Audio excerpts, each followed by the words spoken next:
Hello foodies. So ఈరోజు నేను మీకు రిచ్ ఫుడ్ చూపించబోతున్నాను. ఇది ఫ్రై చేస్తున్నది ఏంటో కాదు, గ్రీన్స్ అంటే బ్రోకలీ అనమాట. బాయిల్ చేసి తర్వాత జస్ట్ అలా అలా ఫ్రై చేస్తున్నాను. చాలా రిచ్ ఫుడ్ ఈరోజు నేను మీకు చూపిస్తున్నాను. Rich in protein and fibre and fats, carbs. ఎలా బ్యాలెన్స్డ్ ఫుడ్ తినాలి అనేది ఈరోజు నాకు కలర్ఫుల్ ప్లేట్ చూస్తే మీకు తెలిసిపోతుంది కదా. రైస్ కానీ అండ్ బ్రోకలీ, ఫైబర్ ఉండాలి అండ్ ప్రోటీన్ ఉండాలి. ప్రోటీన్ అంటే ఏంటి అంటే చికెన్, ఎగ్ అని చెప్తారు చాలామంది, అది మీకు చెప్పనవసరం లేదు. అండ్ ఆల్సో కర్డ్ తీసుకోవాలి. ఎంత తీసుకోవాలి ఏంటి అనేది కూడా ఒక మోతాదు అనేది ఉంటుంది. నా బాడీకి ఇది ఇంత వరకు చాలు, సరిపోతుంది. సో నా కలర్ఫుల్ ప్లేట్ చూసారుగా, నా డైలీ రొటీన్ ప్లాన్ ఇదే. సో అన్ని ఫుడ్స్ అనేది ఉండాలి. అండ్ ఈవినింగ్ స్నాక్లో స్వీట్ కార్న్ యాక్చువల్లీ నేను కొంచెం ఎక్కువే తీసుకున్నాను. నేను తినేది ఓన్లీ ఒక 100కి ఒక 20 గ్రామ్స్, అది ఎక్కువే ఉంది. అండ్ 2 బాయిల్డ్ ఎగ్స్ తీసుకోవాలి. ఒకటి ఇప్పుడైతే తీసుకుంటున్నాను. సో నా డైలీ ఈరోజు మీల్ ప్లేట్ అనేది చాలా కలర్ఫుల్గా బాగుంది కదా.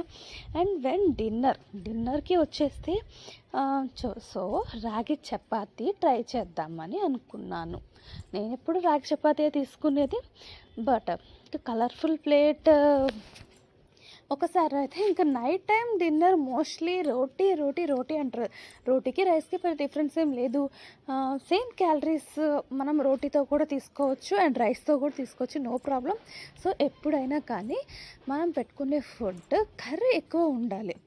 ఎందుకంటే కర్రీలో అంత మంచి విటమిన్స్ అనేవి ఉంటాయి కాబట్టి. So curd must and should.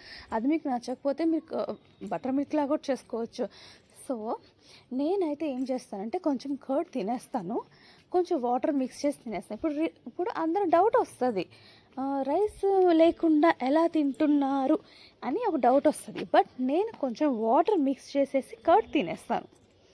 So ఎప్పుడు కూడా ఇలా హెల్తీగా మీల్ ప్లేట్ ఉండాలి అనేది నా ఒపీనియన్. సో ఇంకొక రోజు అనమాట ఇది. నేను బాయిల్డ్ ఎగ్, కార్న్ 2 ఒక బౌల్లో ఒకసారి నేను బాయిల్ చేశాను. కొంచెం లైట్గా సాల్ట్ వేస్తాను స్వీట్ కార్న్లో, బట్ అలా చేస్తే ఏంటో సాల్ట్ అంతా ఎగ్గుకు పడుతుంది, స్వీట్ కార్న్కి పట్టట్లేదు. అందుకని ఈసారి సపరేట్గా బాయిల్ చేశాను, బాగానే బాయిల్ అయింది. సో ఎప్పుడు మనం అనుకుంటూ ఉంటాం కదా, రిచ్ పర్సన్ ఉండొద్దు, రిచ్ ఇన్ ఫుడ్ ఉండాలి. అంటే rich in protein, rich in fibre, rich in carbs, అలా ఉండాలి. ఫైనల్లీ నిద్రపోయేటప్పుడు నాకు అసలు డెఫినెట్గా butter milk with lemon salt must and should. అంత మంచి టేస్ట్ ఉంటుంది, మీకు తెలుసు కదా. సో లెమన్ మీకు ఇలా హాఫ్ వేసుకొని చాలు, ఇంకా 1 అయితే ఎక్కువైపోతుంది. దానికి ఈక్వల్గా మీరు సాల్ట్ వేసుకొని మీ టేస్ట్కి తగ్గట్టు మీరు మిక్స్ చేసుకొని తాగొచ్చు. నాకు ఇలా అయితే చాలా నచ్చుతుంది నిజంగా. సో ఇలా మీరు ట్రై చేయండి. చూసారా, బటర్ మిల్క్ చేయడం కూడా వచ్చి నాకు. ఓకేనా, ప్లీజ్ సబ్స్క్రైబ్.